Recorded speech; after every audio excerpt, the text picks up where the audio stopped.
rocking. Is this where the damn drumming and the music kicks in? Yeah.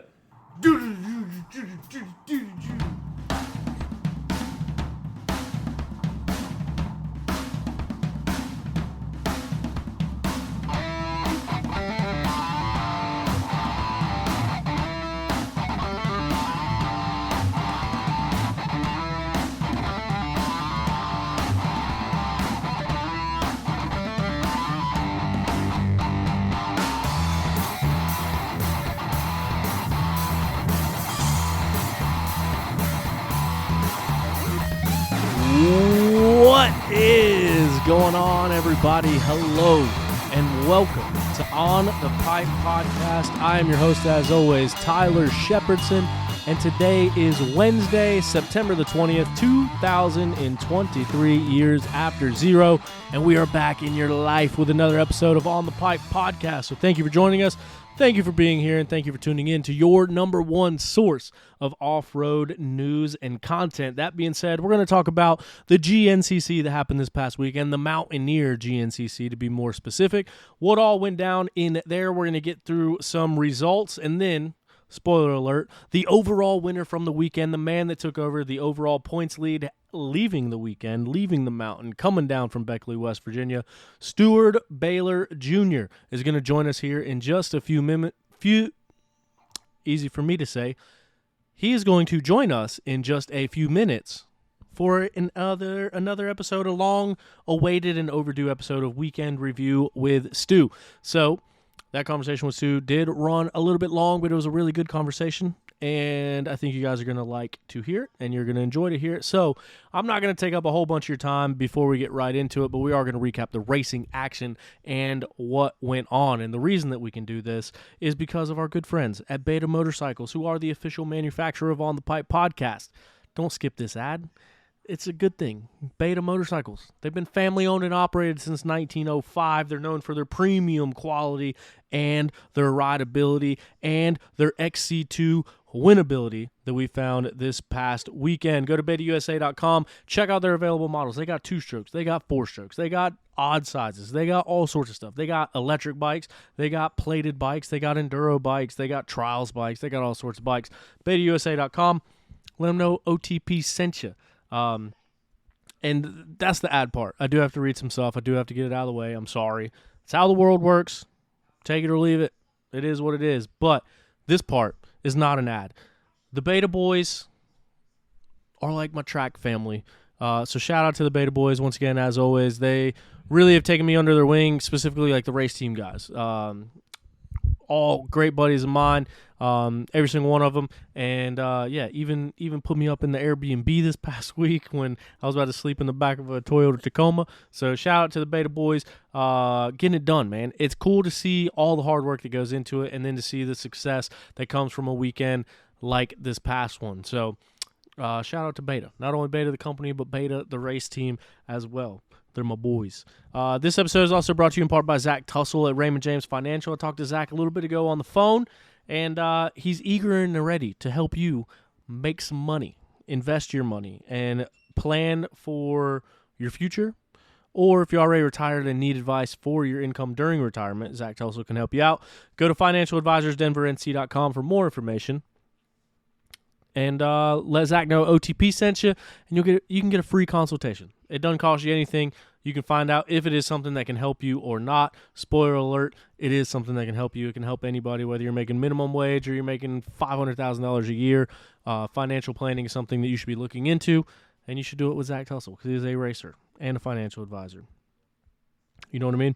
So now we're going to jump right into it. This past weekend, the Mountaineer GNCC. After a long-awaited debut, we are back from summer break, back racing, and back with all things that come with racing. Now, that being said, looks like Saturday, the quads had a really good track, really fun track, even some would say.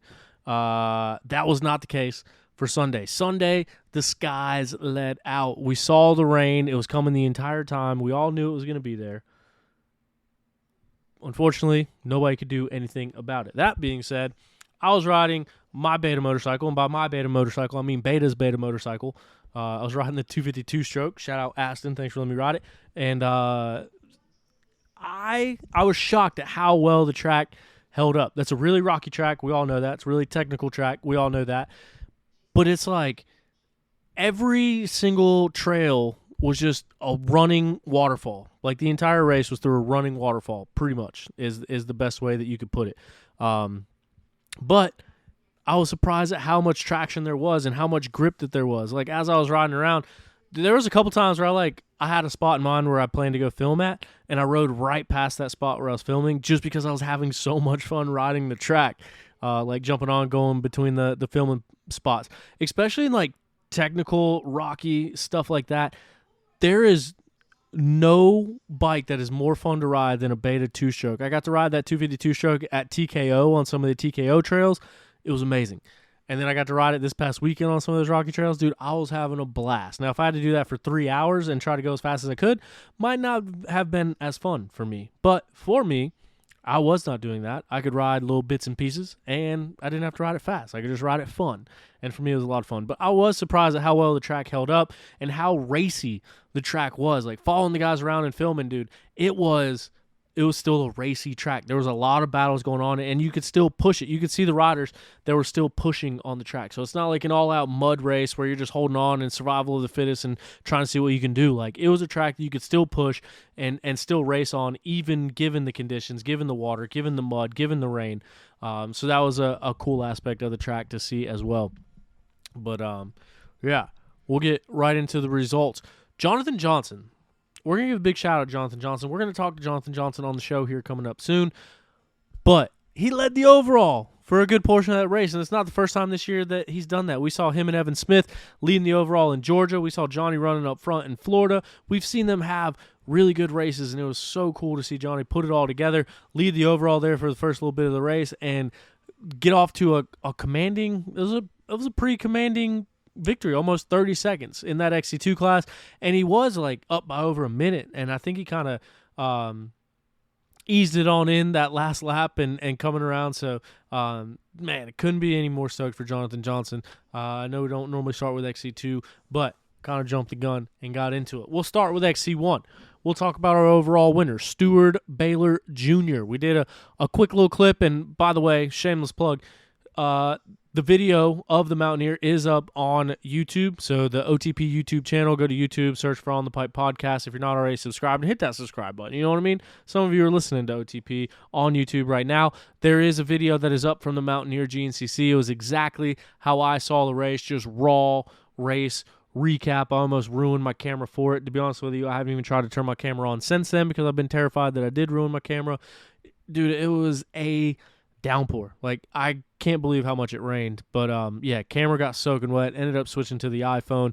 But all that footage is live for you on our YouTube page. You can go there and check it from all the places I was able to chase these guys around and film.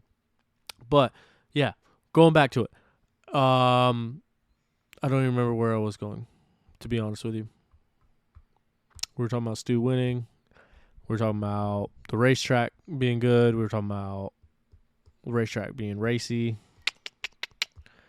Oh, we did a video on social media going into the weekend and kind of documenting the points and how it stood. Stu and Craig came into the weekend tied. They both had a share of the white plate. As everyone knows, in off-road, the plates are a little bit offset. And so motocross, the red plate means the current points leader. In off-road, all of the pro class plates are red, so when you're leading the points, it's reverse of that, so then it's a white plate. So the white plate is the points leader. There's 2 white plates heading into the weekend, and it was Stu and it was Craig DeLong, and they were tied. Ben Kelly was in third place, 4 points back. That means whoever won this race, no matter what, came out as the points leader. And those guys all knew that was on the line. And Steward Baylor was the one that came out on top. And it's a 5-point gap between first place. First place is 30 points. Second place, 25 points. Third place, 21 points. So Ben Kelly being only 4 points back in that third place spot, if he had won the race, he would have put 5 points on either one of them, and he would have came out the points leader. But it was Stu and it was Craig that battled back and forth throughout the entire time. And it was also Ricky Russell that was up there battling for the overall lead as well. As he came into the pits and almost got ran over by Craig DeLong while filming Ricky's pit. But, yeah, so Stu came away, and I'm not going to talk too much about that on his behalf because he's going to tell us about it here in just a few moments of that race and that battle and everything that went into it and all the things that he changed to make sure that he came out of summer break swinging and taking home that win. So Stu Baylor becomes just the third rider to win multiple races this year. He won his second race. Nobody has won more than 2 races as we head into 2 races remaining in the season. Steward Baylor takes the win. Craig DeLong, hard-fought battle. Craig DeLong, Stu Baylor, you could throw a blanket over him the entire 3 hours. It was a battle back and forth between those guys. They were swapping back and forth the whole 9 yards. Craig DeLong comes away second place. That means he's going to drop 5 points to Stu in the championship standing. Still right there in the hunt, right there in contention. Looking at third place, it was Ricky Russell that would hold on for an overall podium position after battling up there, chopping it up for that overall lead throughout much of the race. And then Ben Kelly, who we mentioned coming into this thing, finished in 4th place, just a few seconds behind Ricky, not too far off of Ricky's pace, but he did finish in that 4th place spot, which coming in 4 points down and then giving up those points between 3rd and 4th place to Stu and Craig. So he's still right there in the mix. Like 2 rounds left, anything can happen. Anything can happen. 1st to 3rd place is 9 points. If Ben goes out and wins and Stu and Craig get 3rd and 4th, right back in the mix of it, all tied up, almost essentially heading into the final round. So there's still a lot that can happen going on in this one. Jordan Ashburn, reigning, defending overall champion, ends up in 5th place. He had some bike troubles and a lot of stuff going on this past weekend, so for him to grit it out and end up in a top 5 spot, that was a good ride by Jordan Ashburn as well. And then I do also want to give a shout-out to Trevor Bollinger and the rest of their crew that is up there in Morganton, North Carolina. Trevor Bollinger, good buddy of mine, as well as the guys that are up there training. Tomas, we talked about it in that show that we did where Trevor kind of walks through his whole entire career that we did a few months ago. He talked about Tomas and how integral of a piece of that championship season that Tomas was when he was down here before. So Trevor Bollinger took the risk, bet on himself, left the training program that he was involved in with the rest of the KTM group riders, and he went to do his own program. He brought Tomas back from South America. They are all training at Trevor's house.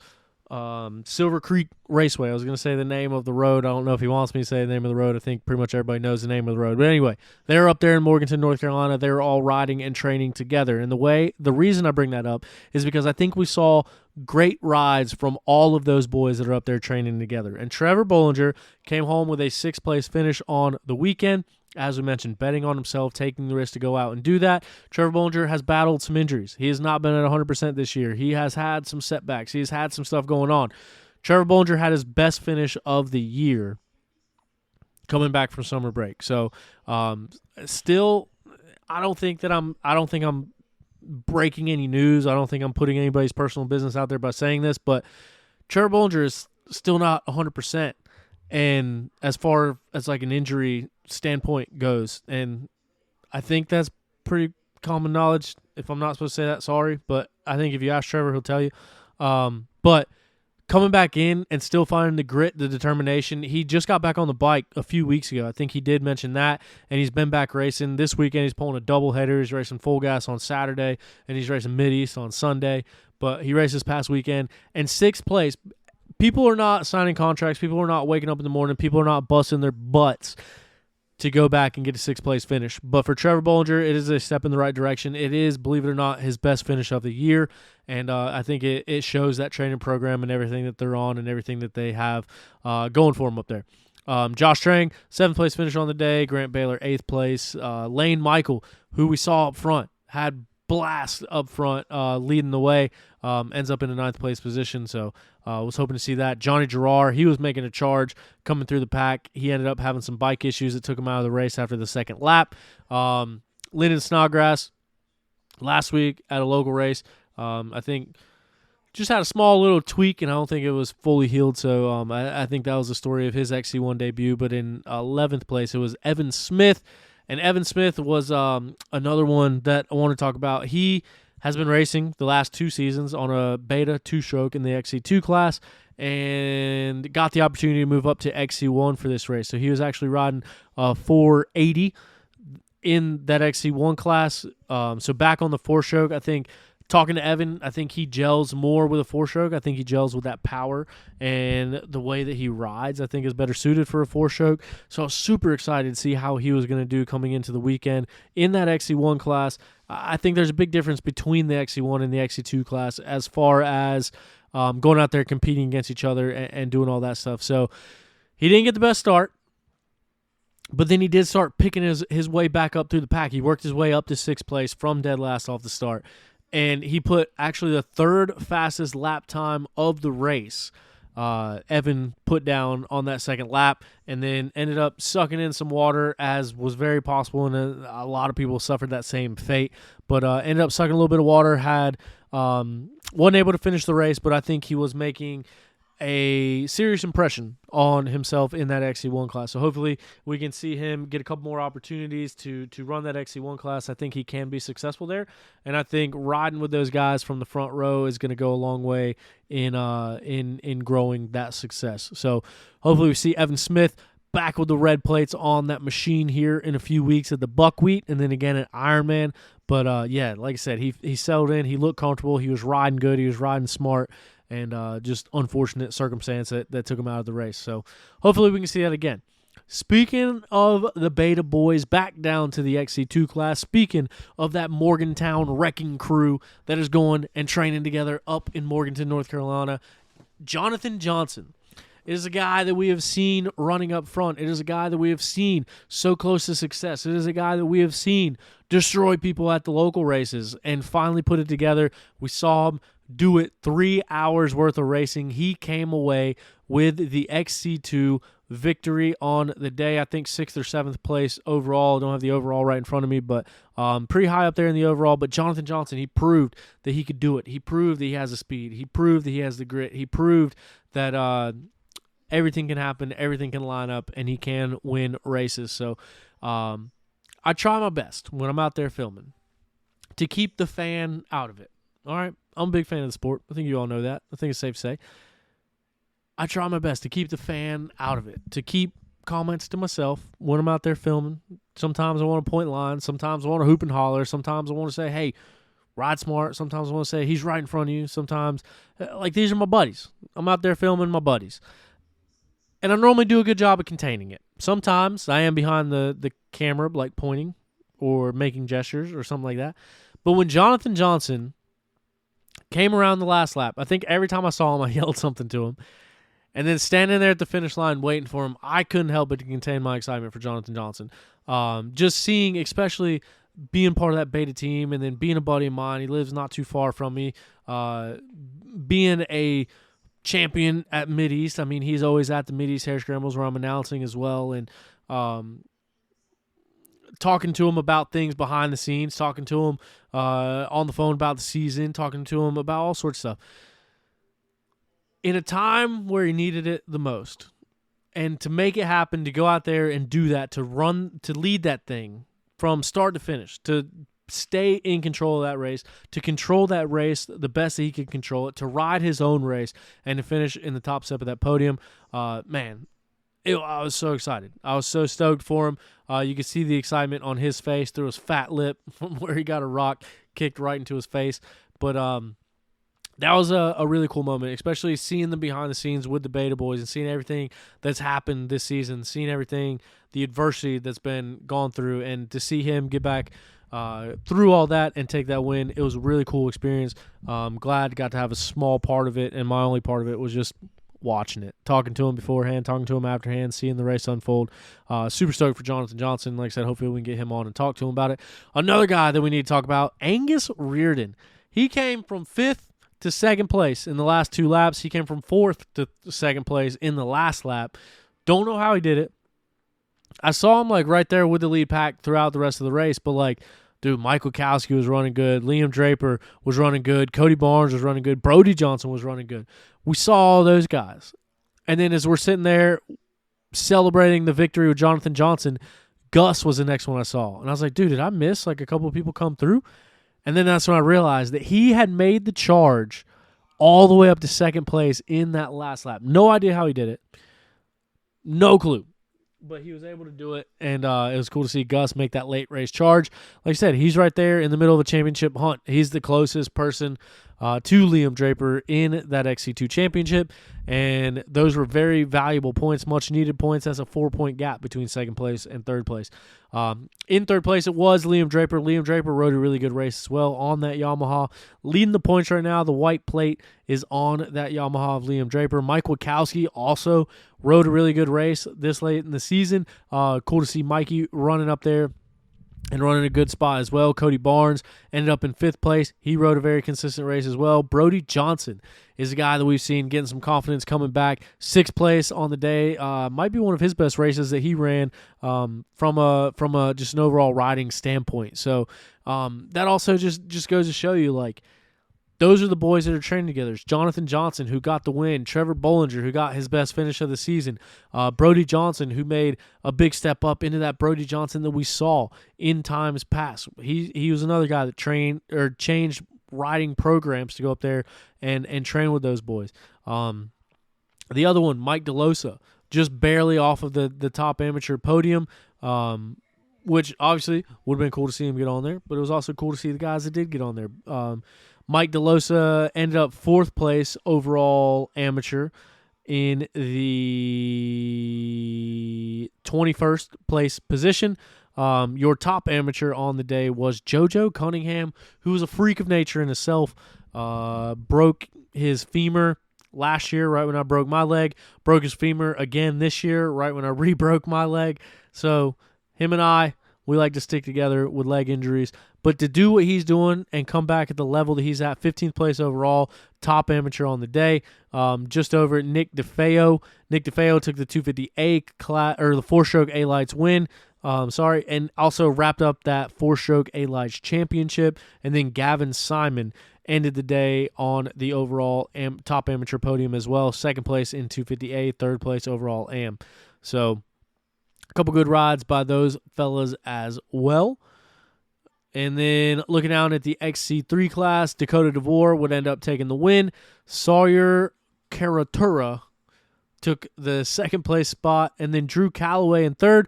But now that I'm seeing that, I thought at the track I saw Drew Calloway finish 2nd. So I guess one of those fellas must not have had a transponder that was working or something, because I could have swore when I looked at the results it was Drew Calloway in 2nd. But either way, Drew Calloway on the overall podium for the XC3 class. Dakota DeVore takes the win. Sawyer Karatura in the number 2 spot. And then, last but certainly not least, we take a look down at the WXC rankings. A championship on the line for Rachel Archer heading into the weekend. Keep in mind, the women only get 1 drop this year instead of the normal 2 that they have had in the past. So that means Rachel Archer had to gain 5 points on Corey Steed to take the win. She did just that. She took the overall win on the day by 3 minutes, more than 3 minutes, over Rachel Guddish, who would finish the day on the podium with a 2nd place finish. And then Corey Steed would finish the day 3rd place in that WXC class. Corey Steed posted a couple things over the summer of her in a cast. So I think a lot of her summer break was spent recovering and not really on the bike. So for her to come back swinging with a podium finish was cool to see. Rachel Guddish did mention that it was her last GNCC of the year. So that's going to leave the door open for some of these other girls to jump back on the podium. We've seen Preston Rains on the podium this year for the first time. We saw Jocelyn Barnes this year on the podium for the first time. So it gives that opportunity to get some more girls up there on the overall podium. But Rachel Archer wrapped the thing up. She sealed the deal. She went back to back. WXC champion 2 years in a row. She almost got it 3 years ago when it came down to the wire with Becca Sheets, but just barely fell short. I think if Becca was one position worse, then Rachel Archer would have potentially be a 3-time champion right now. So she got that 2nd one. I think Rachel is going to have some news coming up. That's her place. I think I can officially say this.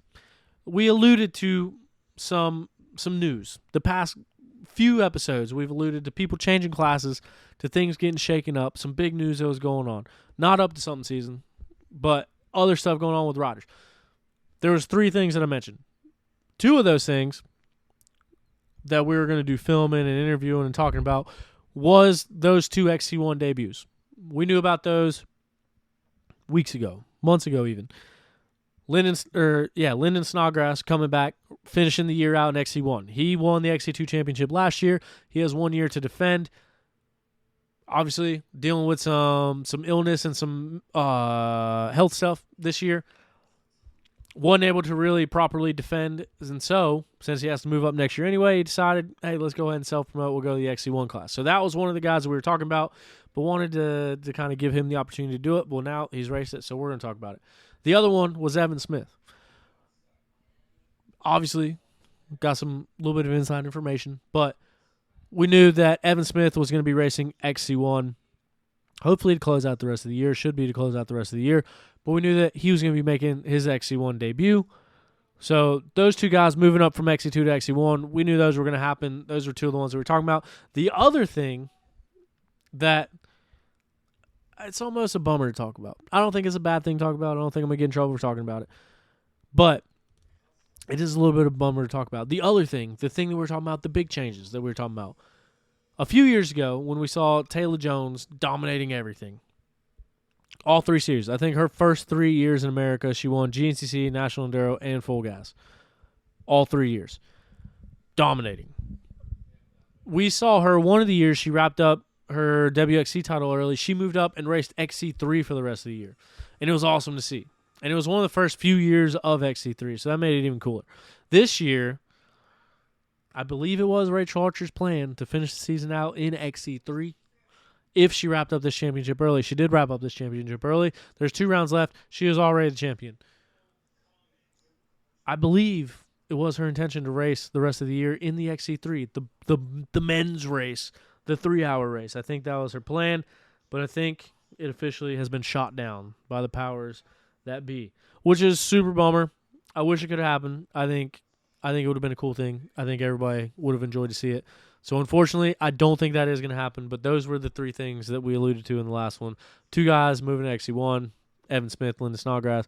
But then I thought we were going to be able to see the WXC 2-time back-to-back champion racing in the pro race, in a pro class, on a $1.25. But, unfortunately, the way it looks, I don't think we're going to get to see it. Unless we get loud. Let's get loud and tell everybody that we want to see Rachel Archer racing XC3, because I want to see it. I think you probably want to see it. We all want to see it. So maybe we can make it happen. I'm not sure. Anyway, that is the way that the GNCC shaped up. There was a works race out west. I don't have the results in front of me. I apologize. We are going to get better about West Coast Wednesdays. We're going to talk about this stuff. But yeah, primarily GNCC focus on this one. And like I said, we got a conversation with Steward Baylor coming up, so I don't want to take up any more of your time. I'm glad we were able to get through these results. Don't forget to go check us out on YouTube and check out that video. And yeah. So, without further delay, we are going to be joined by none other than this past weekend's Mountaineer GNCC race winner, grabbing his 2nd win of the season, and also taking over the sole possession of the white plate and the points lead, Steward Baylor Jr. Stu, what's going on, man? And I'm driving back from West Virginia, just spending time behind the wheel. Dude, today's Wednesday. Did it take you that long to get packed up? What have you been doing up there? No, I went and did some riding and just been playing with suspension and making changes the last few weeks, and I feel like it's helped my program tremendously. So stayed up in the area, knowing that the next GNCC is going to be in West Virginia as well, and made some adjustments based on some notes that I took over the weekend, and just trying to make sure that I'm doing whatever I can to bring this thing home. Dude, and there's only 2 rounds left to do it. And I mean, you and Craig, for instance, like went into the weekend tied. You get the win, he gets 2nd, so that's a 5-point swing. But then that's a 5-point swing that can go any way, any week. What's it like this year having just 3 rounds after summer break? Because even for me, it throws me all off because I'm so used to having those 4. But now it's like, man, we just got back to racing, and now we only got 2 races left. Yeah, it's different. Like, you definitely hyped up the racing after summer break a little more mentally, and going into summer break with 3 guys 4 points apart, like that also is going to hype it up in itself. So yeah, I mean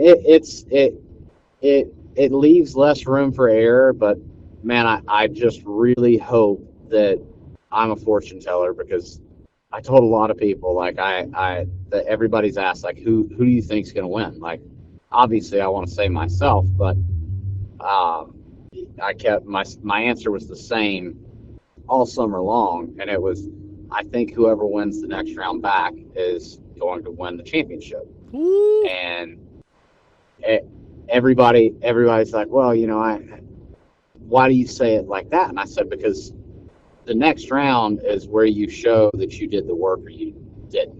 And I'm not saying that those guys didn't, but I can promise if there's one thing that I know for a fact after this summer, they might beat me on skill. I've said it 4 or 5 times. They might beat me on talent, but they will not outwork me. And I've been in this position before, and I lost it before due to a mechanical there at Ironman. And, to me, like, we have crossed our T's and dotted our I's, and if anything goes wrong, it's definitely not because we weren't prepared.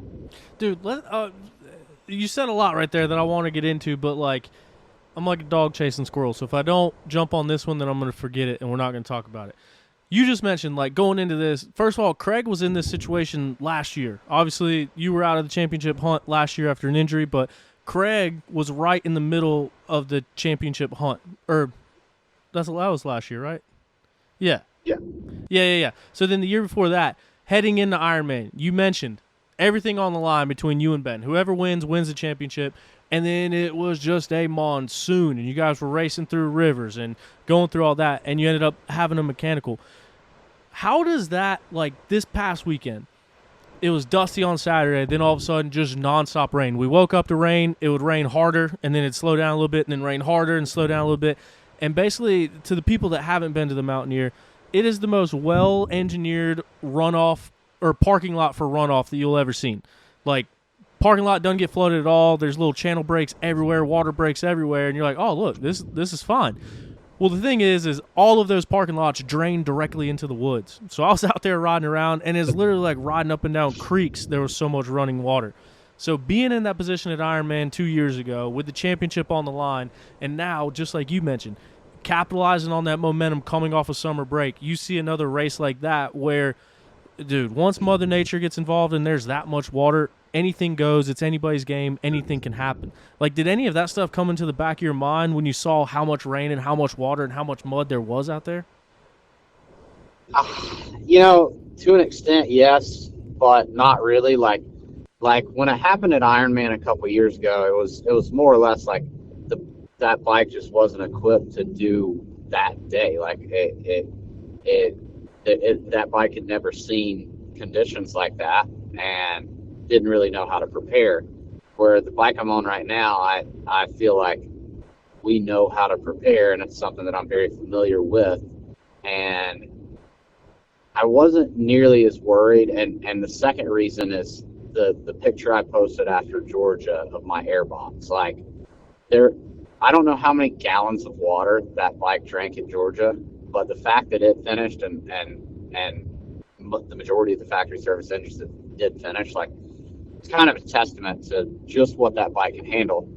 So I really wasn't too worried about that. I was more worried about making a costly mistake and getting stuck and wearing myself out, because that track, and it's like this every year, that track is extremely demanding. And if you come into the wrong section a little bit winded and you don't grease it, like the little uphill rock garden where you posted a video earlier, like, that section is a 5 to 7 second swing section. And then the following 2 miles, anybody can go fast. Like, the following 2 miles are equally, let's say, a 5 to 7 second swing section. So you've got 100 feet that you can lose or gain 5 to 7 seconds, or 2 miles. Like, so if you're a little bit winded from the 2 miles before that rock garden, you hit that rock garden, you lose 7 seconds. Now you're tired for the next 2 miles.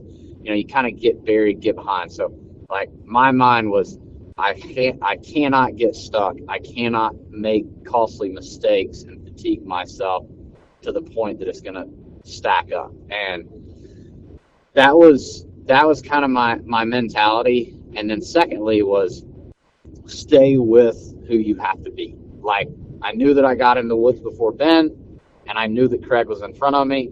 I got to Craig as quickly as I could, and I tried to keep eyes on Craig. Like, race my competition, race the track, don't worry about anything else. Like, just know where I have to be to get as many points as possible. And that was kind of my thoughts.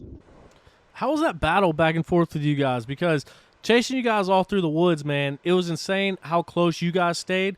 And it's like, once we get into the thick of it, it's like witnessing it firsthand and being at the 2 and then seeing it at the 6 and then going back to the 10.5 and then going to the pits. And like, I get to see a lot of the race and to see how close you guys were and to see how tight you guys were battling.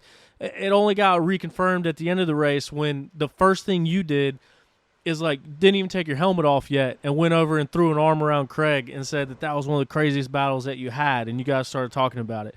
How walk us through that, man, like going through that battle, especially with everything you guys have on the line and knowing whoever finished in front of the other came out with the points lead.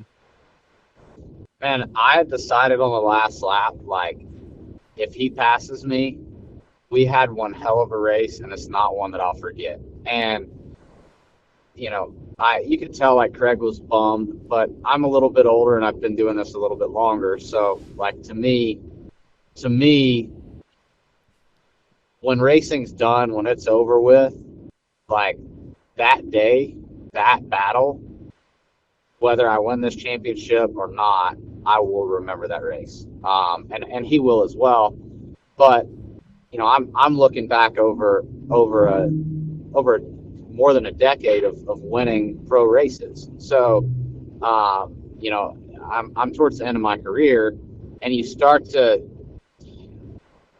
pay attention to those little things, and like that was a fun race. Like it wasn't as stressful as I thought it would be. Like if you would have told me 2 weeks ago, like, man, you and Craig are gonna throw a blanket over you for 3 hours in an absolute puddle with rocks. Like, yeah, okay, whatever. You're full of shit. Like, no shot. Like, too many variables to stay that close. But, you know, there was times where he would push and I could match, or vice versa. And like, the track was unforgiving. A lot of little mistakes that kind of allowed for that time to be closed back up. And I tried to get away from him a few times, and after I realized like I'm not going to be able to get away from him, I was like, all right, well, I'm just going to ride my pace and just like there's too much going on. Like try to stay unstuck. So, but with doing that, like he still made those mistakes, and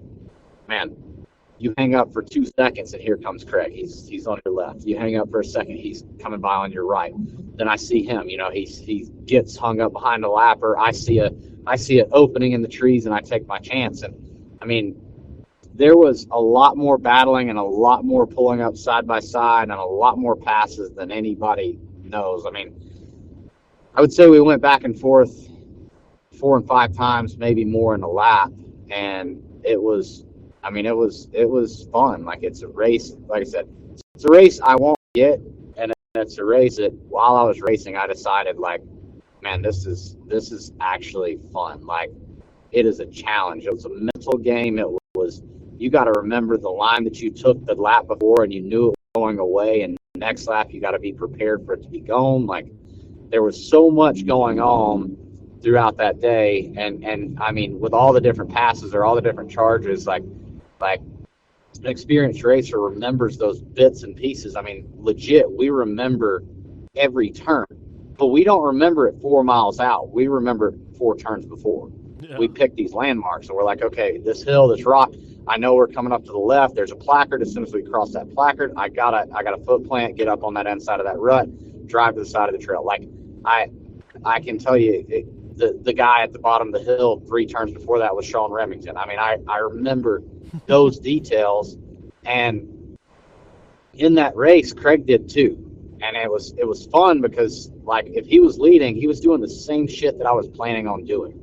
And then when the passes were made, it was either on a line that we didn't plan on taking, or that the other guy took the lap before but didn't think it was going to hold up, so he quickly went around and you sent it. Like, it was wild. It was just a really, really entertaining event. And I've battled with guys like that, but very seldomly in my career have I had races like that. So, usually in most of my wins, it's been kind of a last lap charge, or either a dominant performance. Like, it's never been a all day first lap on race. And the only times I can remember doing that, and I said it on the interview, like, was one of the guys that I battled like that was Craig's older brother Andrew. And good clean racing, smart racing, and calculated racing. And it was fun to be in a battle like that. Like I said, it's been a long time. Like, Ben and I have battled for a lap or two before. We've battled hard past 5 or 6 times in a lap, and I've battled with Caleb like that. I've battled with some of those guys throughout the years for a lap, but not for 3 solid hours. And the only guys I can remember battling like that with are Andrew and Jesse Robinson back in 2010, 11 XC2. So yeah, it was fun. It was just a fun race. Damn, it looks like it. It sounds like it too. Just like listening to you gets you all fired up. I had, and granted, completely not even close to the same thing, but the most fun that I ever had racing was a year I ended up losing the championship. I got second place. But the kid that I was battling, his name was Wade Furness. I don't even know if he rides anymore, but like every single race, we were just with each other for 2 hours, and he got the better of me pretty much every single time. But to me, like, that was the funnest year I ever had racing, just because, like, we never left each other's sight. And so, I don't know, Yeah. just listening to you talk about that, I think gets anybody fired up that's been in that position before, as far as battling with somebody. Yeah. The battle's one thing, but then after the race, it sank in, like, man, this was all over a championship. Like, obviously I thought about it, and I was definitely thinking about it from time to time during the race, but, like, didn't really sink in. Like, this was like the 2 guys that somehow shit luck got from, one guy got 4th and one guy got 11th, and ended up tied for points on a bad day for both of them. Like, and left the entire summer to think about it. So, yeah, it was definitely one of those days that, like I said, I won't be forgetting anytime soon.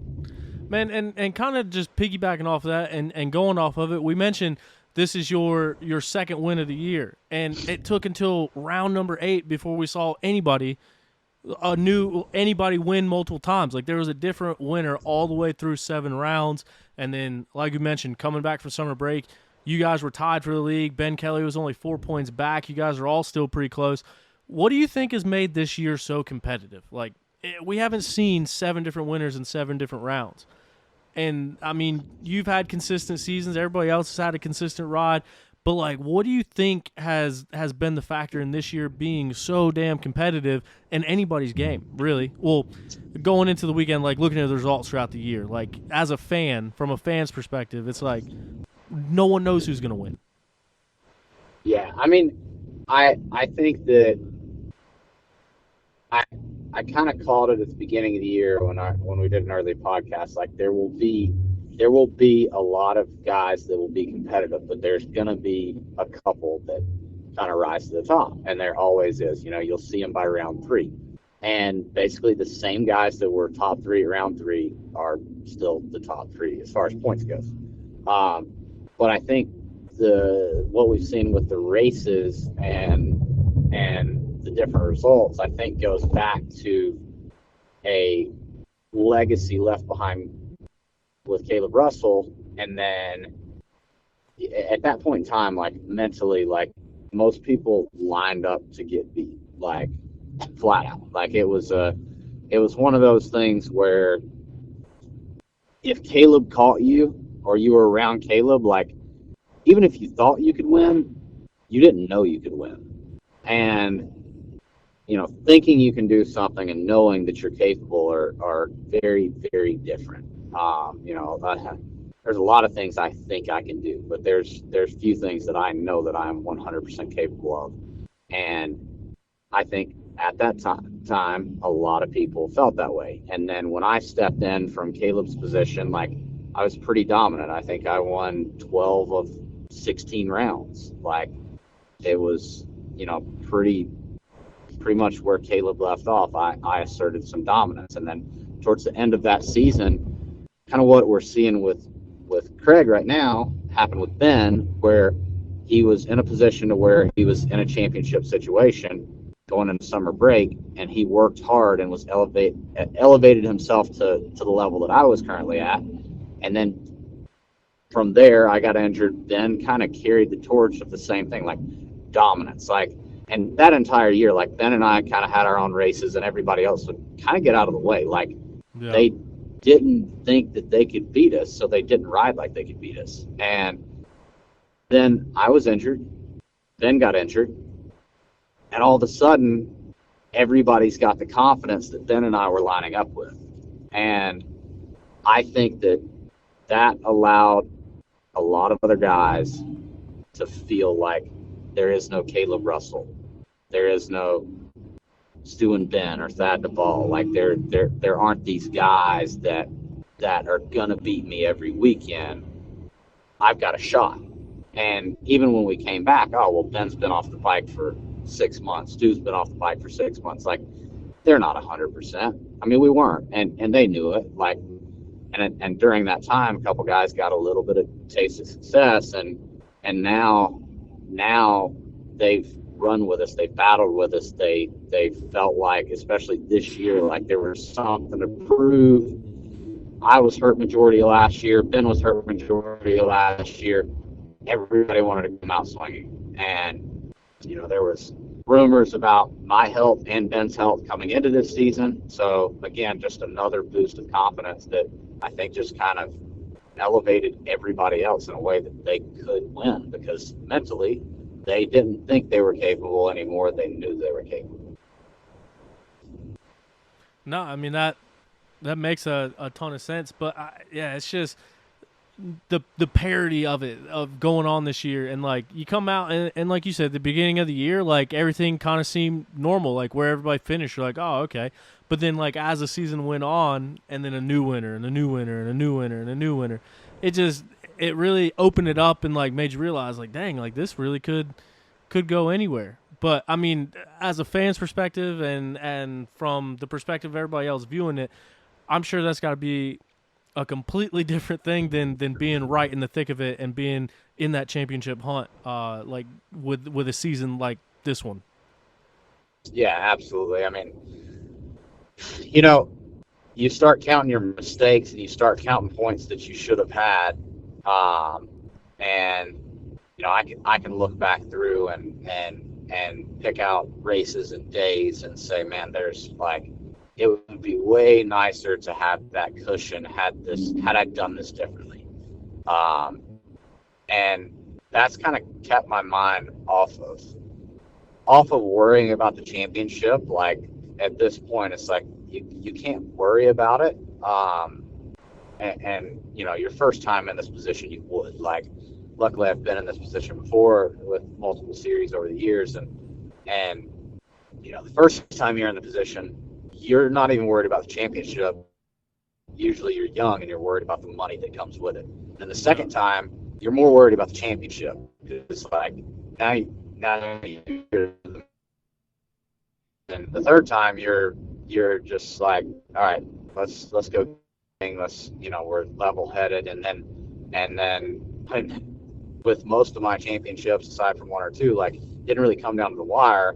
But the ones that did, I can go back to in my mind and pick apart every race to this day. Pennsylvania National Enduro, the year that Thad and I battled down to the wire, I had a terrible day there, and I just made a lot of mistakes because I was overriding. I was in my own head. We were battling, just that day. That day took it down to the last race because I didn't ride that one race the way that I should have ridden it. And now I look back at my championships from XC2 to National Duros, and I say, are the GNCC ones that I blew, and I'm saying, okay, where did I go wrong? Like, obviously, I couldn't help, in 21, I couldn't help that my clutch went out in Florida, or couldn't race round one, or bike sucked water.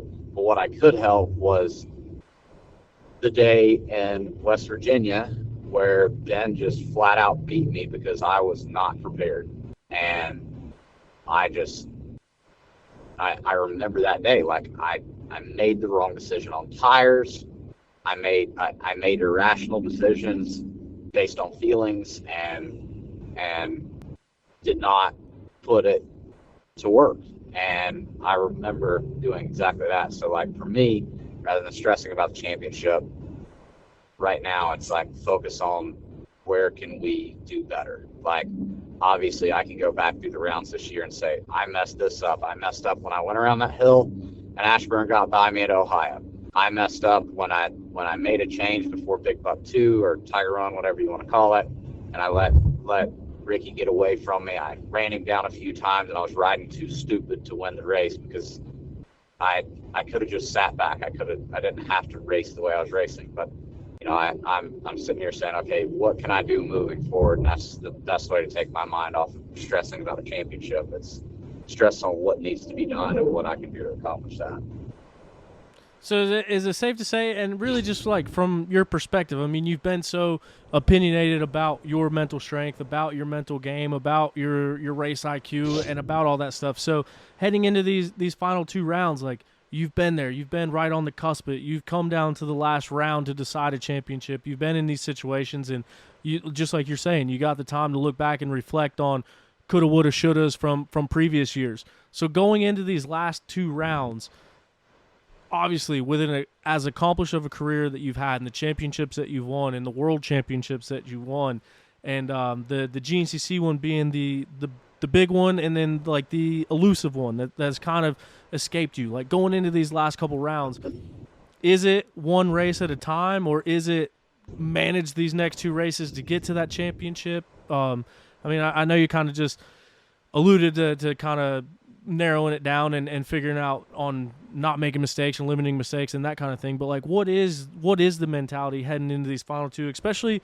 for you, because it is a much different situation for you in particular, given your background, given your career, and how accomplished you've been up to this point? It's a mix of both. Like, focus on the race at hand. I basically my focus now is moving towards what do they call it? Buckwheat, right? Yeah. Moving forward, I'm focused on the buckwheat. Sorry. But at the same time, like, within that, I have to think about the championship. So, to me, when I line up there, I'm still gonna think, all right, we have to do the best we can today, but don't throw away anything for the next time. If Ricky's up front, I don't need to worry about beating Ricky today. I need to worry about beating the guys that I have to beat. And that's where it comes to play with thinking about the championship. It's more or less like, right now I'm focused on that race all the way up until the race, and during the race I have to think about what I have to do on that day. How you like that buckwheat track? I enjoy it. It's definitely one of my favorite ones. I've ridden well there. I think I've won it twice. So it's I want to say, like, of the last 4 years, Ben's won it twice, I've won it twice, something like that. So it's definitely one of my favorite tracks. It's a good terrain for me. It's got a lot of turns in the woods, so it's not super fast. It's extremely hard to pass on, which is bad because I get bad starts. So usually there you're going to see me emerge from the back. But I did actually get a hole shot there once, so that's cool. That never happens.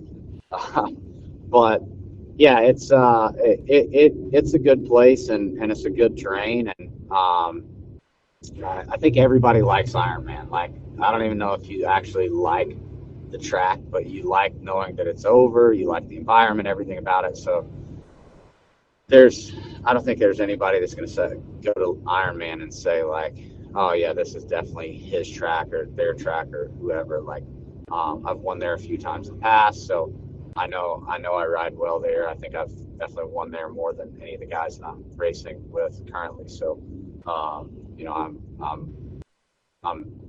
well, I guess I say Ironman, like between Ironman and whatever the other one is, same place. But yeah, it's definitely a good one for me, and I think that that's a place where everybody is kind of the same way though. Like, I think this next race is going to hold a little more weight. Yeah, no, for sure. And I don't know, I still can't get over the fact that there's 3 rounds. It just seems like, to me, just looking at it, like 4 rounds is such a huge difference than 3 rounds, and I don't know why. There's only 2 rounds left to get it done. I don't know, it just doesn't seem right. Yeah, it's the window closed quickly. I can tell you that it definitely closed quickly. But yeah, it's yeah, I mean, off. at the same time, it's like we're still busy. Like, we're still racing every weekend. Like, Yeah, it still doesn't stop. no, not at all. But you mentioned still up in West Virginia this week, like testing, doing some suspension, doing that kind of stuff. At this point in the season, 2 rounds left. Like, one, are you completely gelling with your bike? I guess would be a question to ask. But 2, if there was, and if you can't answer that, I understand. You'll give a political answer. We'll all move on. But if there was something that you wanted to change, or that just wasn't working quite right, or just something that you weren't quite happy with or weren't quite confident in, at this point in the season, 2 rounds left, leading the points, is that something that you would actively go make changes on and do to the bike, or change going into these final 2 rounds? Or would you take the settings that you've been running all year and kind of, and you can answer hypothetical or given your current situation, but like take the bike as you know it, and you know what it's going to do. You might not like it. You might want to do something different, but you know what that's going to do. Is it more worth it to you to try to chase down that problem with 2 rounds left, or would it be more worth it to know what the bike is doing and just try to adapt and overcome with the same things that you've been dealing with? So, back to question 1, like, yeah, I'm definitely gelling with the bike more so now than ever. We spent a lot of time to do that. Multiple trips to New England to do some testing, like, a lot of days on the road. I'm looking at right now is basically day 22 since I left the house. Came back for 1 day in between, basically grab some stuff and turn right back around and head back north and keep riding. So we've spent a lot of work in the last few weeks to make sure, and even before that, back in July and June before that, like making big changes to try to figure out what can we do moving forward. So I'm gelling with it more, and it's because we did make some major changes. I was not happy with the feel of the chassis this year. I really struggled with it, and we had to. I think a couple things. Like, number one, I was chasing a feel that didn't exist with this bike. Like, I was taking, there's, just like any bike or anything, there's positives and negatives. Like, there were things that immediately right away were better than the Yamaha, and there were things that immediately right away were worse. And I was trying to figure out how to make a KTM Yamaha for a long time. And I think that caused me to chase my tail and go backwards, and I was kind of counterproductive to what I was trying to accomplish. So, mid-season rolls around, and I realized, like, I need to ride this not as a KTM that I'm trying to turn into Yamaha. I have to make this a KTM that I can make better. And that was kind of the refocus, and that was where I struggled, like, at the earlier part of the season, to find comfort.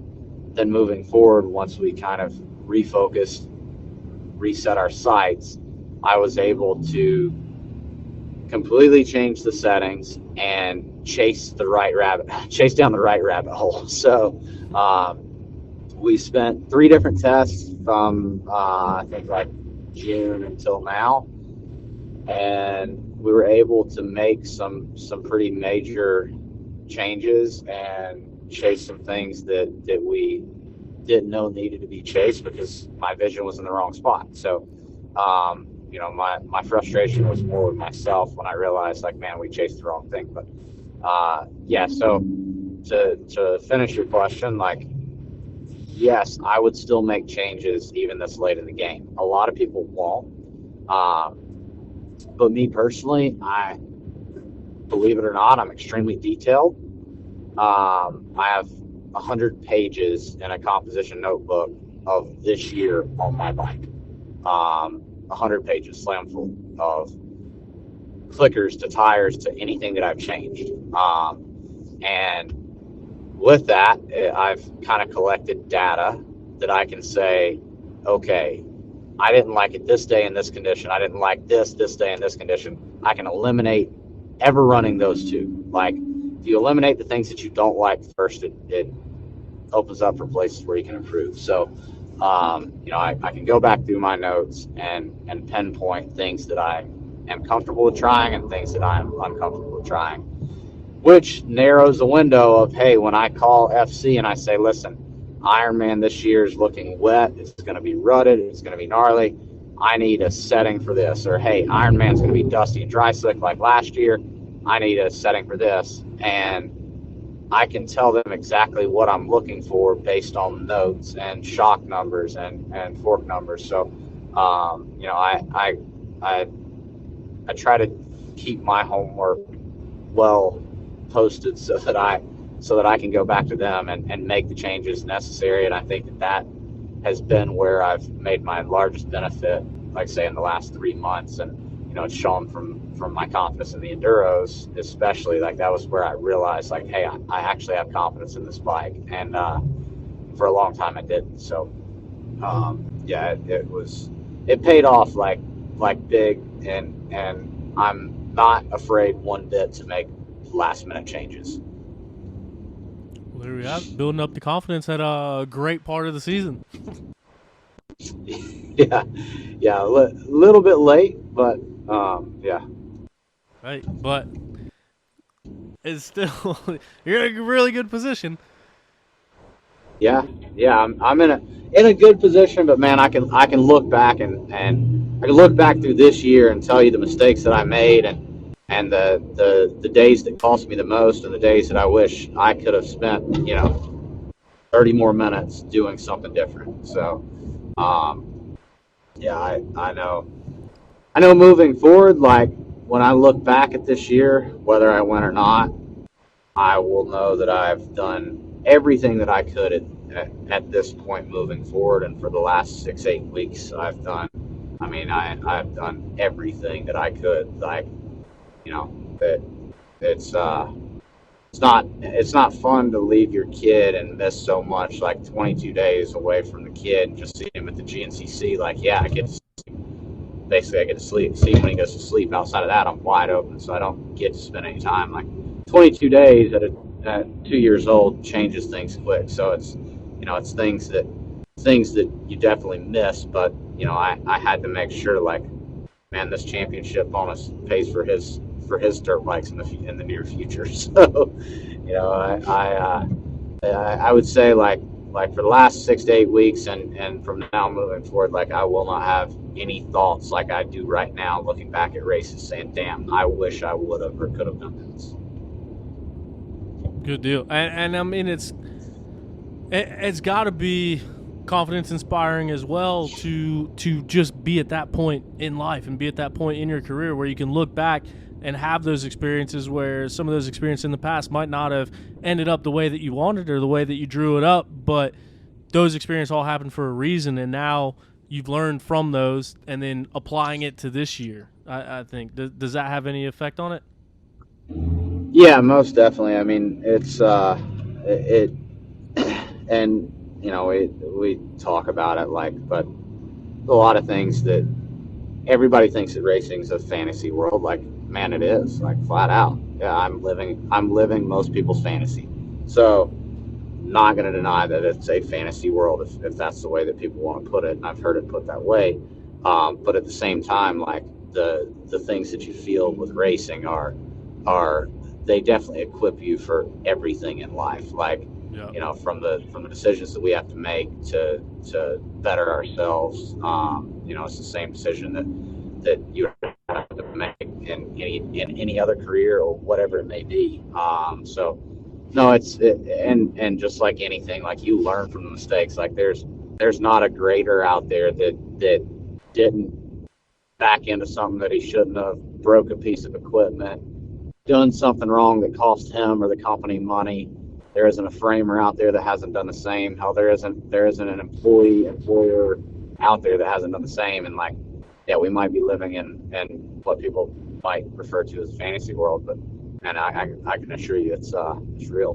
There's a lot of shit that I can look back and say, man, I could have done this differently. And you know, I hate to live like that. Like, I don't look back, and it's not something I sulk on by any means. Like, keep your vision ahead, but you got to learn from your mistakes, and that hindsight's 2020 is a true statement. Like, if you never look back at the mistakes you made, you'll continue to make them. And you know, that's something that I might be a slow learner, and it may take me 1, 2, 3 too many times, but I eventually learn from my mistakes.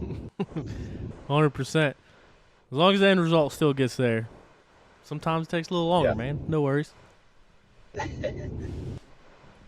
But no, man. It's cool to hear that perspective. Especially, I know we got a chance to talk a lot last year and talk a good bit this year and stuff too. But to have it all come full circle and see things from the beginning of the season to the end of the season, and especially everything that you took on this year, like taking on the responsibility of the team and throwing a lot more on your plate on that. And then, dude, next year when you got Levi riding bikes too on top of everything that you're doing, woo, look out.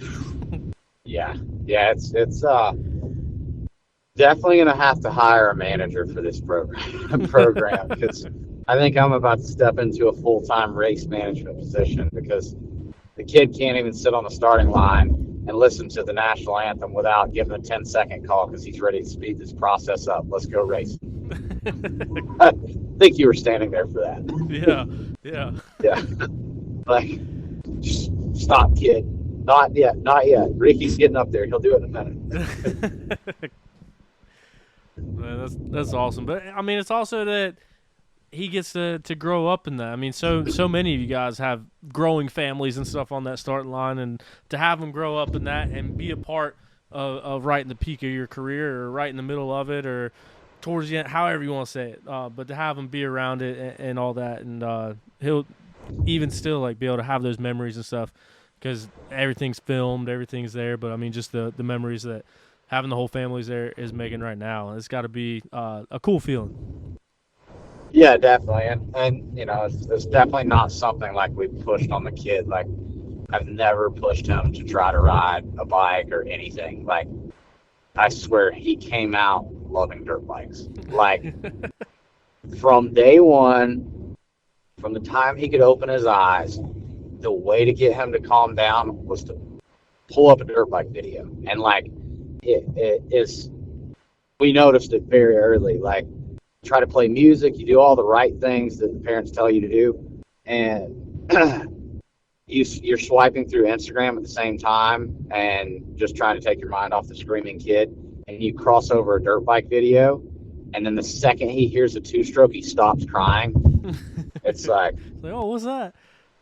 At first I was like, Jay, did you sleep with Ronnie Mack?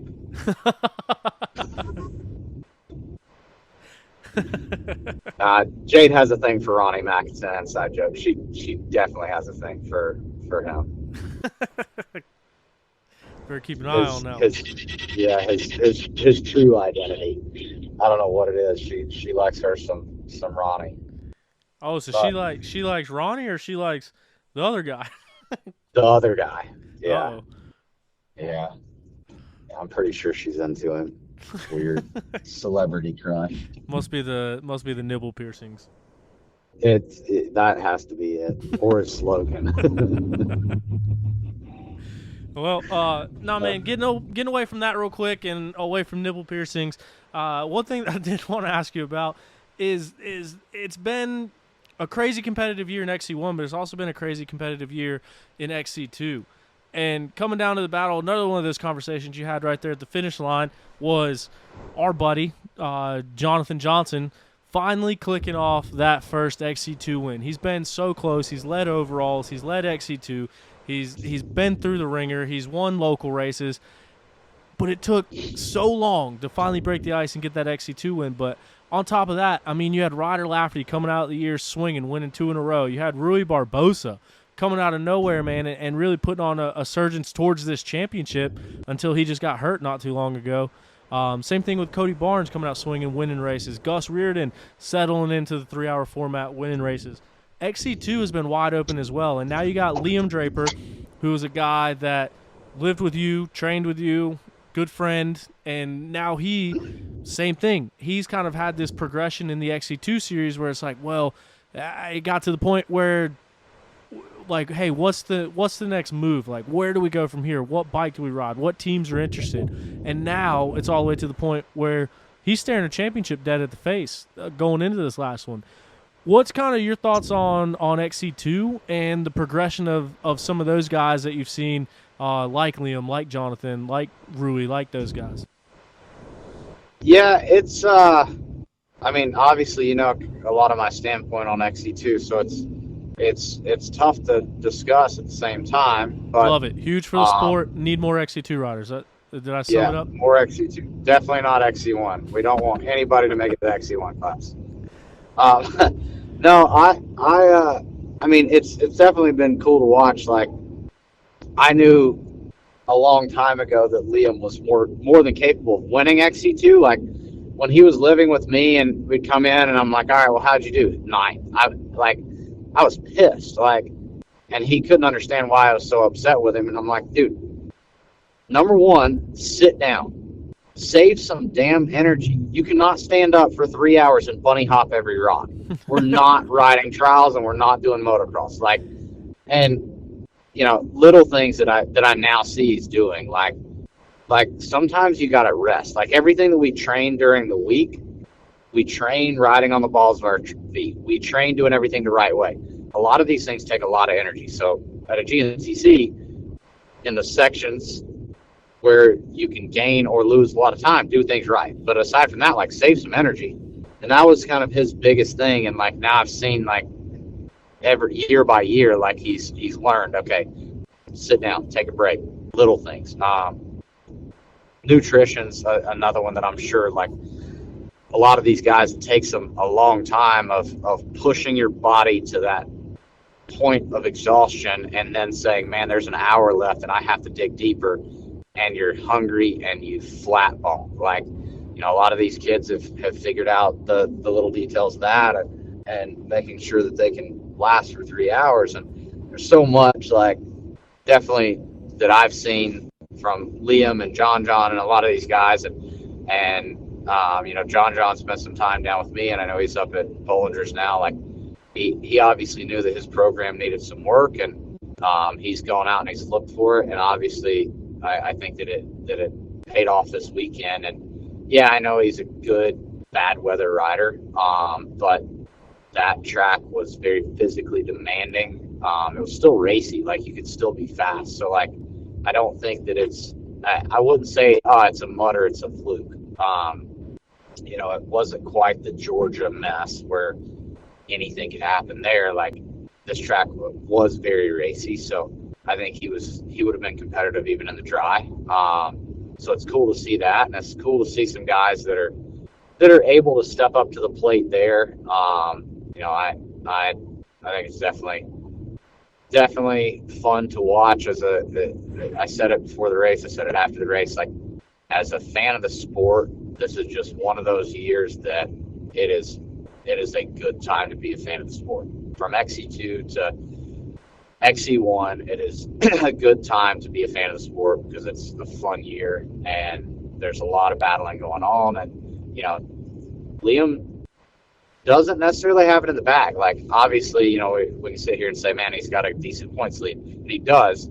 He's got a cushion. I think this next round he'll do very well, but that last lap charge from Gus, like, the kid wants it. He's risen to that occasion. But I do think that Liam's in a position where he's been doing it a little bit longer, and I think he's a little bit smarter. And I think that he knows that he can line up and let Gus beat him for the next 2 races as long as he finishes on his rear wheel.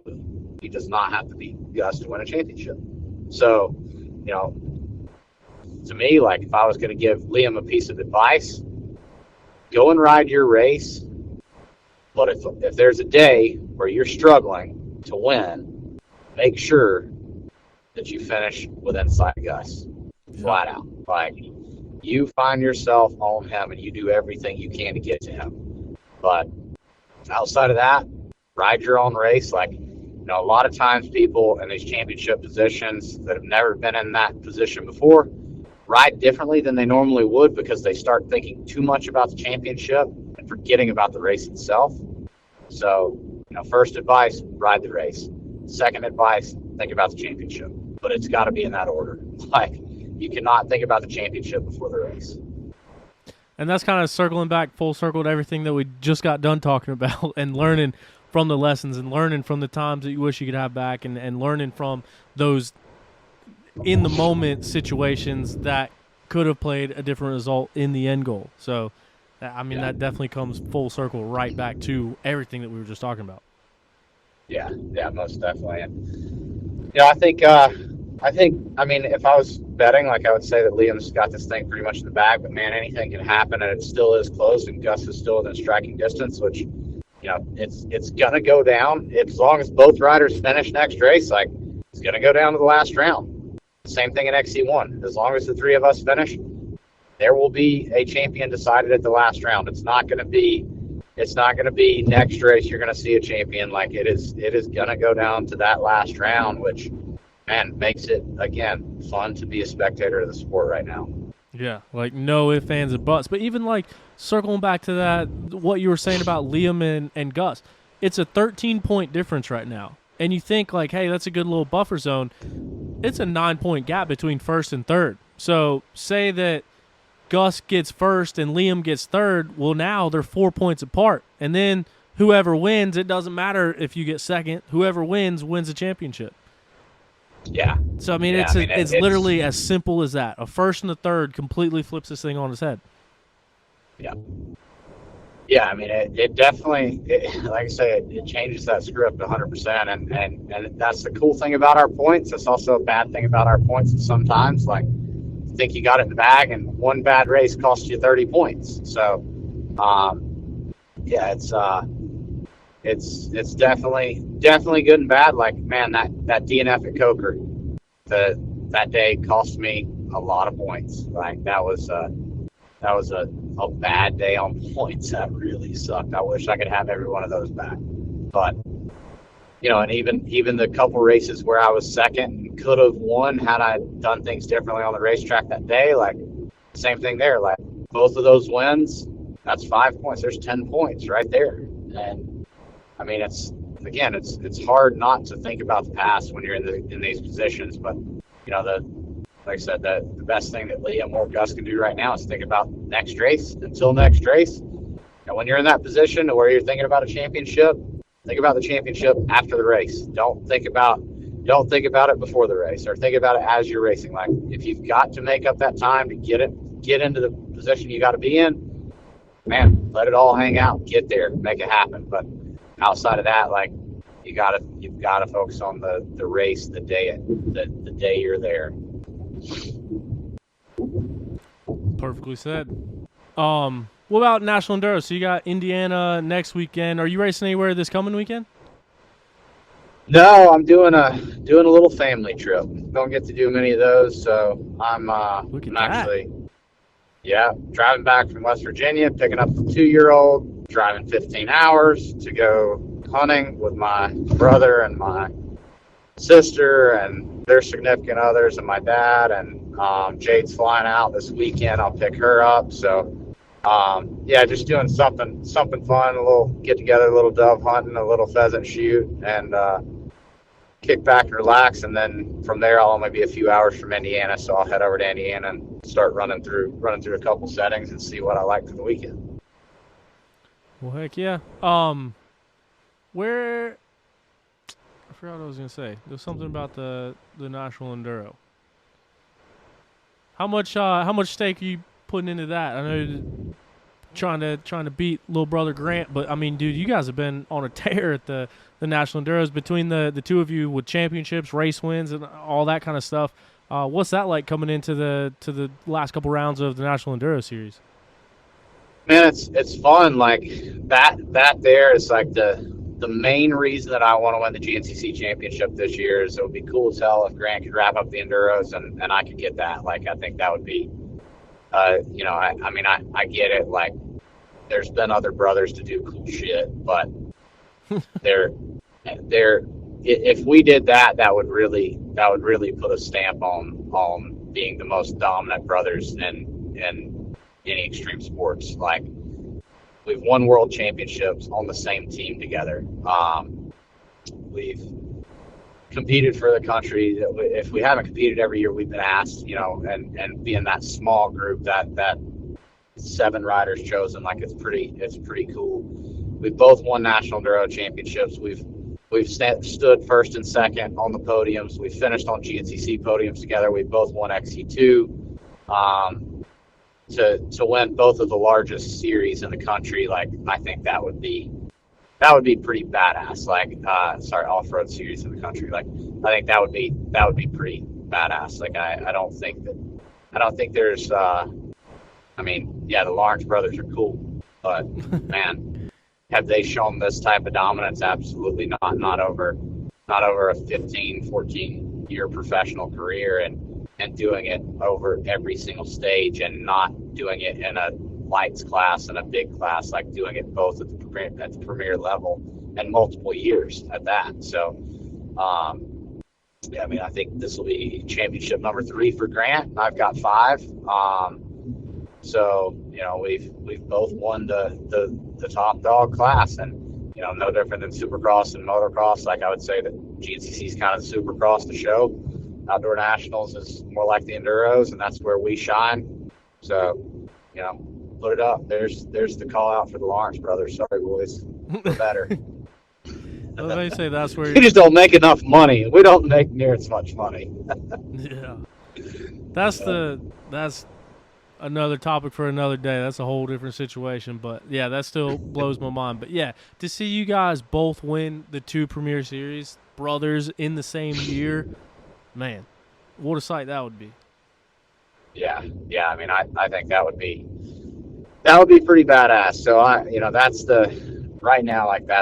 that would be the ultimate goal. And Grant pretty much, I think, just has to finish on the podium this week or next weekend to get the National Enduro Championship wrapped up. And, hopefully I can follow his suit with the GNCCs, and we'll see how it goes. But yeah, no, I mean, to circle back, like the National Enduros, yeah, I still put some focus on them. Like, I want to win those. I enjoy those. Like, definitely my favorite style of racing, for multiple reasons. But like, I definitely enjoy that style of racing.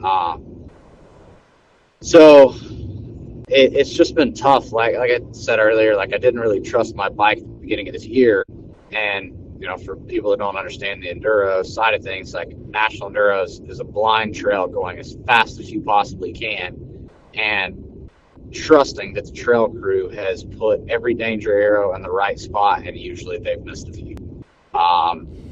So when you're going as fast as you can and you hit something that you didn't see, you have to have 100% confidence that bike is not going to try to kill you. And I just wasn't at that level earlier in the year, and we've gained that confidence. Like, that was a big piece of my success this weekend, was because I had the confidence back in my machine, and I wish I would have done this sooner. I've struggled all season with being able to make my surges and And like, that's kind of how I've always been able to win races is a big surge of speed that nobody can match. And I have not been able to do that this year confidently or comfortably. And when I won that National Enduro in Pennsylvania, I was like, I knew, like, okay, I've got this confidence back now. Like, it's there. I can win races again. I can use my speed. I can use more than the next guy has. And so the National Enduros, like, I still want to win them, but we are using them more or less like live testing, if you want to say it like that. Like, I'm out of it for the championship, or GNCC, I'm in it. So at the National Enduros right now, as it stands, I am going there and making adjustments and trying stuff out and trying to compete as best I can while keeping in mind that whatever we do today is to prepare for tomorrow. Yeah, and that's what I was stumbling over my words talking about the National Enduro thing and trying to say what I want to say because I was trying to look up the points while simultaneously trying to figure out what my question was going to be. But last question here, and then we'll let you go. Appreciate your time and talking with us. And as always, dude, it's awesome to catch up and chat on these things, especially to kind of have that platform to kind of talk about things in depth. I mean, podium interviews, like, and just one-off interviews. I know they kind of get rushed, so I think it's really cool and really unique to hear somebody, especially at your level and everything, every place or everywhere that you're at in the sport, to be able to come on here and have this long-form conversation and really get that stuff out. I think people really love it. I enjoy hearing from it, and I think we all learn some stuff from it. So I appreciate your time. But heading in to this National Enduro, say Grant's got you by 5 seconds. Going into test number 6. You're in second. Are we sending that thing in? Are we getting the win? What are we doing? You know, Grant had me by 15 seconds going into the last test of the last one. And somebody in the pits said, just make sure you can stay in front of third. I think Grant's got you covered. That was the wrong thing to say to me. Because deep down, I'm a motherfucker. And it comes out. And that set it off. And right there, you know, like I said, all right, well, we're gonna win or die trying, and that's that was where it went. So yeah, I don't know. It depends on if somebody says the wrong thing in the pits or not. Yeah, it's kind of an inside joke, but like, man, to be the top of whatever sport you're in, whatever you do, if you're the elite, like, you got to be a motherfucker, which means you're there for you and your success, and anybody around you is a byproduct of your success, and you have to think of that way. And you know, you don't have to live your life like that, but like, deep down, it has to be there. Like, you got to find like that in somebody. And we've been joking because, like, obviously, you know, running the team, like, we're looking at who we're going to hire for next year, and you know, that's where my mother effer joke comes in. But it's more of an inside joke with the team. We're looking for one. If you know of any, let me know. I don't want somebody soft. I don't want somebody washed up. I want somebody that wants it worse than anybody on pro row in the parking lot.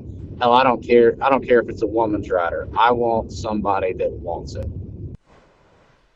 Well, hey, man. And those are hard to find. There's plenty of those out there. I mean, if it came down to it, dude, I could want it more than anybody, but I can't ride a dirt bike very fast, so I can't help you in that aspect. But I can want all I want, but I think there's other parts. I'm definitely getting 50 messages from moms tomorrow. My kid, guess what I call him? I walk in the door and I see what he's done to the house, and the first thing that comes out of my mouth is exactly what you said. It describes him perfectly. He will ride for you. Please take him. Yeah. Oh yeah, you're gonna get blown up on that one. Oh man, I know that I've been getting 12th place all year, but dude, I'm not giving up. Like, I can be there. I got it. I got that MF gene, baby. I got that dog in me. It's just been on the leash is all. But All right, man. Well, thank you once again. Like I said, thank you for your time. Appreciate you coming on here. Appreciate you chatting with us. Only hit the rumble strips just a couple of times, and so glad You can we're hear still those? keeping it through the mustard and the mayonnaise. I didn't know if you could hear those or not. Just a couple of times. No worries. Nah, it's all good. My radar went off a few times too. If I don't drive with that thing, I can't afford the insurance. Yeah. No, I don't blame you there. Well, cool, man. Hope you guys have fun and good luck this weekend hunting. Good luck next weekend racing, and we'll see you in a couple weeks at the GNCC. But yeah, man, thanks again. Sounds good. I always like listening. I always wait to hear the silly season podcast. When is that one coming out? I don't know. When do you think is a good time? Because I got enough silly season content to get rolling right now. Like I mean, obviously I cannot be a part of that podcast, but it's definitely one that I'm pretty sure every pro rider listens to. And you know, you missed a few last year, but you got a lot of them. Who did I miss last year? I thought I got them all. I think you missed one. I can't remember. There was something you missed, but I might have to re-listen to it, or maybe it was 2 years ago. I don't know. Those are the ones that everybody else may not listen to or care about, but like the pros all listen to those ones, like guaranteed. Well, so we all want to know, where did he get his information? Is it accurate? Hey, man, I think as far as the stuff I put out, I feel like I've been pretty. I might have missed something, but like I don't think I got anything wrong. No, I mean I enjoy it. Like, you know, in your position, yeah, it's going to piss people off. It pisses teams off. It pisses sponsors off. It pisses riders off. But what exactly is media? How do you define that? I don't know. Well, I mean, to me, the definition of media is coverage in whatever you're doing, and doing it to the best of your ability, and trying to find out details that engage an audience. Yeah. And I mean, shit, if I was doing it, like, I would definitely, like, shit talk's great. Engagement. So Like, last year, I will say I got comments from several riders, but there was one rider in particular that was very upset that I did a silly season I'm podcast. sorry. I know, I should not have acted like that. No. And see, that's the thing too. I've gotten to a completely different level in the sport than I was when I started this thing, and so now some of the stuff I'm directly involved in. So then it's like, how do I plant this one in there? Yeah.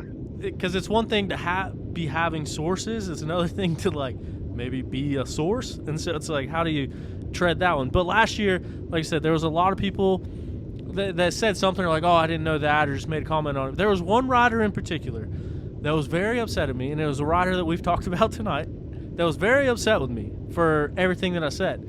And I said, well, what did I get wrong? They're like, you didn't get anything wrong, but it kind of takes away the thunder, like it takes away all of our announcements. And the way that I look at it is that, and this is what I said back to this person, I said, think about it, man. A few years ago, there was no media in off-road. There was no one doing this. There was nobody covering it on a weekly basis. There was nobody putting out videos of every single race. There wasn't any of this. And then the way that I see it is, back in that time, it was like December or January. And I was like, if we weren't talking about this and talking about the team changes and building the excitement for next season, who would be talking about you in December right now? Yep. And there I wasn't I agree, and like, to me, like I said, I mean, I would love to hear it, like, because I haven't really told too many of my details. I know other people have, and I like hearing what gets around the pits and how accurate it is, or how far-fetched it is. And, you know, usually there's always some truth to all of it, or it started there, but it's just like the parking lot at a GNCC is a simple game of telephone. It's like, man, you tell one guy one thing and you should hear when it comes back through three other people. Like, it's wild the shit that can change. But, oh, dude, you should have heard some of the crazy rumors last year. Last year, somebody told me that Zacho was coming to race on a Yamaha. There ain't no way. No shot. Absolutely not. Absolutely not. Yeah, I mean, and that's the things, like, you know, I like to know, like, is it actually going around? Like, where, and then after you do your podcast, then I'm going to call you and say, hey, who told you that? Like, where'd you get that from? But no, I mean, that, like to me, whoever that rider is, I'm going to tell you right now, you're soft. Shut up. Nobody cares. Look at Steve Mathis. He literally let the bag out of $1 million rides, and you're going to be pissed off over $20,000? Like, come on. Like, kiss my ass. I mean, dude, Pulp MX, the most viewed show on anything dirt bike related, literally had all of his facts right, from Chase Sexton, Cooper Webb, Eli Tomac, run it back. He said it. He let the cat out of the bag. And then it starts to spiral, and you see Facebook warriors getting involved, and everybody's fighting over who you think they're riding for. And all that is content. All that is more fans of the sport. All that is more eyes on that rider. All that is publicity that you literally can't pay for. Like, I mean, flat out, like, the only press, this is one of the oldest quotes in history. What's my next line? There is no such thing as bad press. Like, the only way I see it is it's all good press. It's all good publicity.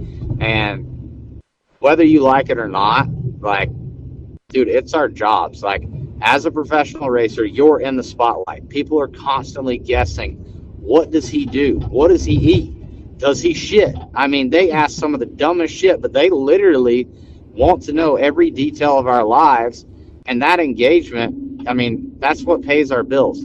The fans of this sport pay our bills. The fans of this sport put food on our plates. And, man, the more you can give the fans, hey, to me, the more money you can make, the more value you have as a rider. Like, when I'm looking at riders, I mean, right now at running a team, like I legitimately look at their social media, their engagement. I look at their numbers. All right, do they have 30,000 followers but get 400 likes because they only post once every 3 months? Like, and their followers have fallen off the algorithm? Like, I mean, I'm looking at these things, and, man, I don't care if it's something as stupid as some asshole on the pipe calling your secrets out. Like, hey, that publicity, like, as somebody running a team, like, I'm looking at those numbers. I promise. Like, those numbers have value to me. They have values to the companies that I'm going after.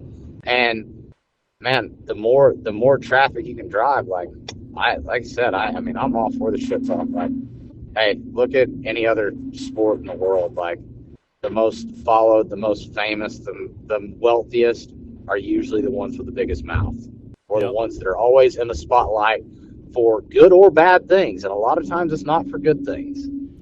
Nope. I mean, that's true for every sport. Every sport, every notable person you heard of, it's not because they rode straight down the middle of the fence and they didn't express their opinion. I can tell you that. Yeah. But, going back to it too, man, it's kind of a weird thing, and I think we've talked about it before, but, like, being the media guy, it's like I get one hand of people that kind of, like, are careful or cautious of what they say because they don't want it being said. And I mean, if it's something that doesn't need to be said publicly, I'm obviously not going to say it. But when it comes to, like, silly season, yeah, I mean, dude, there's NFL players. As long as you put the words "I think" before everything you say. No, allegedly. I think. So I've heard. Allegedly, I heard. Like, you're good at that point. Yeah, there you go. And then you can say whatever you want to say. Yeah, I didn't say it. I just heard it. That's what I heard.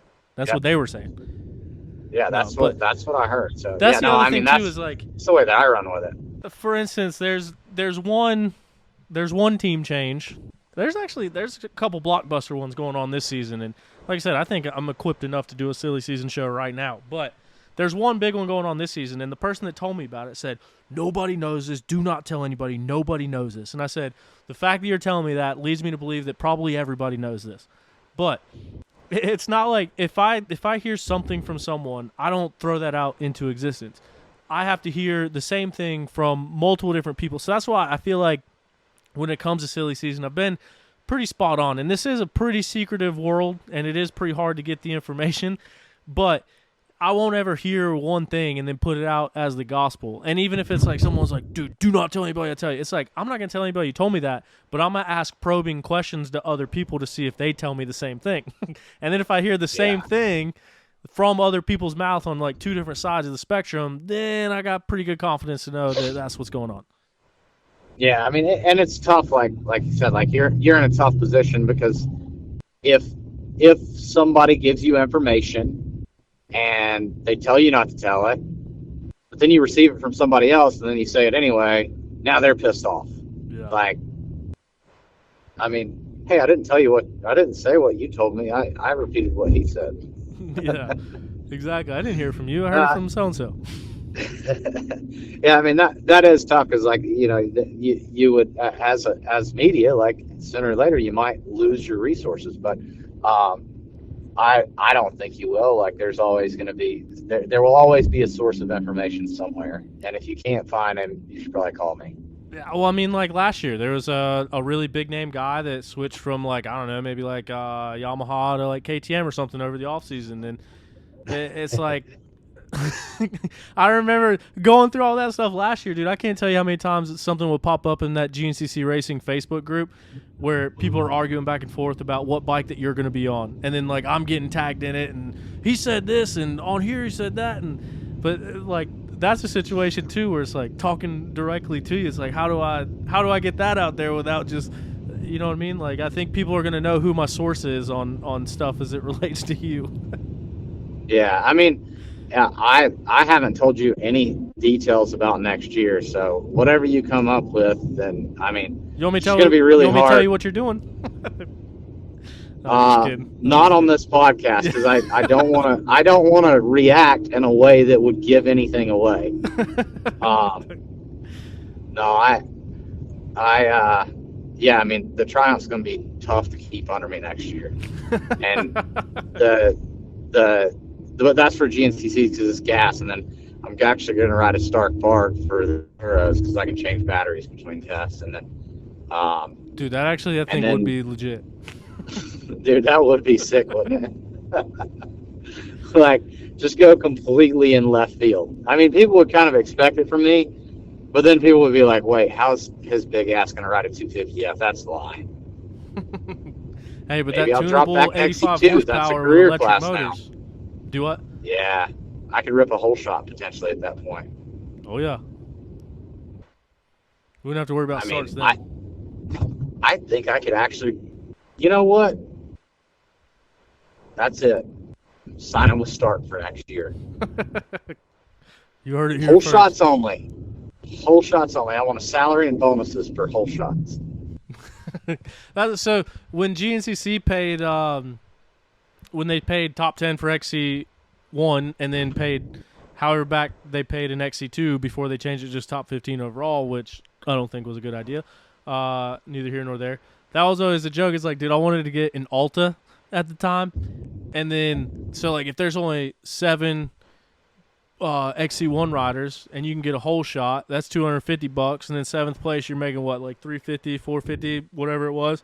Yeah. So it's like, man, I could potentially rip a whole shot and pull off in the 3rd turn and then make $700, go home. I mean, it's not a bad idea. Like,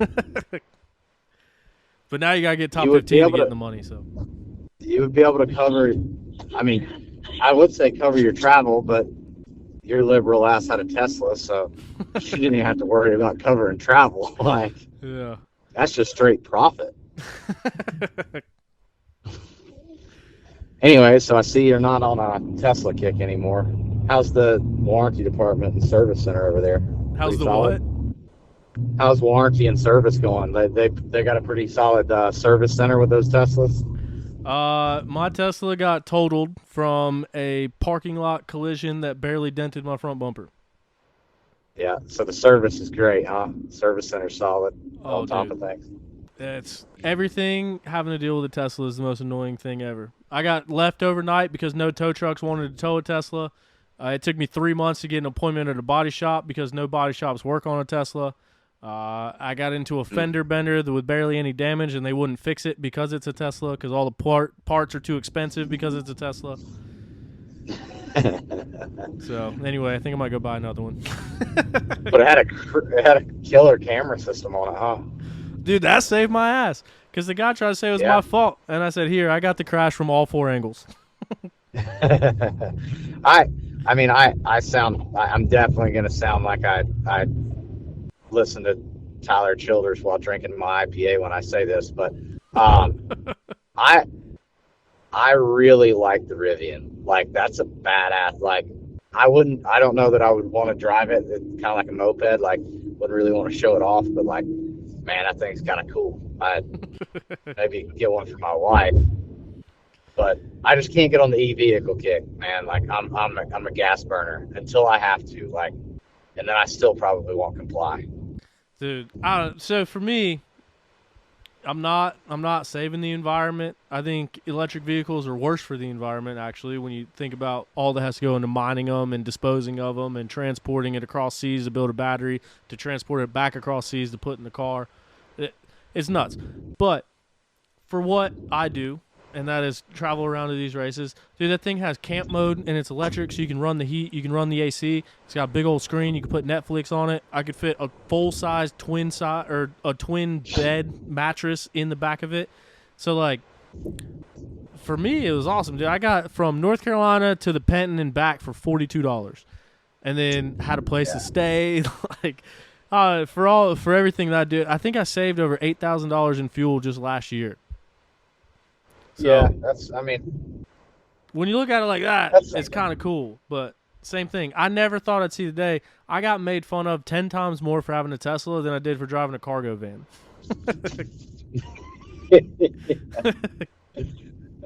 Yeah. I mean, it's kind of because of who you hang around with. Like, yeah. I mean, like cargo vans are kind of like a thing. Like, yeah, they're it's sick. just normal. To the outside world, we definitely look like just a group of pedophiles. Like, you pull into my aunt and uncle's house, and like we're all having a cookout at the Shoals or something, and there's 16 white vans in the parking lot. Like, people driving by are like, "Oh my gosh, it's one of those groups." Yeah, we are in the wrong part of South Carolina right now. they're selling off kids right now or something like that. Yeah, it's really weird. When I pulled in the other day and I saw all these white vans, like just white van on white van on white van, one gray one, that was it. Like, it was just a really weird scene. Like, man, could you imagine being a normal person and thinking, what the hell is going on with this group right now? I think it's white trash Epstein Island over there. Yeah. Well, I'll let you get back to it. We'll have to catch up after the National Enduro. I'll be doing a bit of driving, so we'll have some time, maybe Sunday night or Monday, to get a little National Enduro spill in. Cool. Sounds good, man. We'll drive safe the rest of your way home, and we'll talk to you in a couple weeks then. All right, sounds good. Talk to you then. See you, man.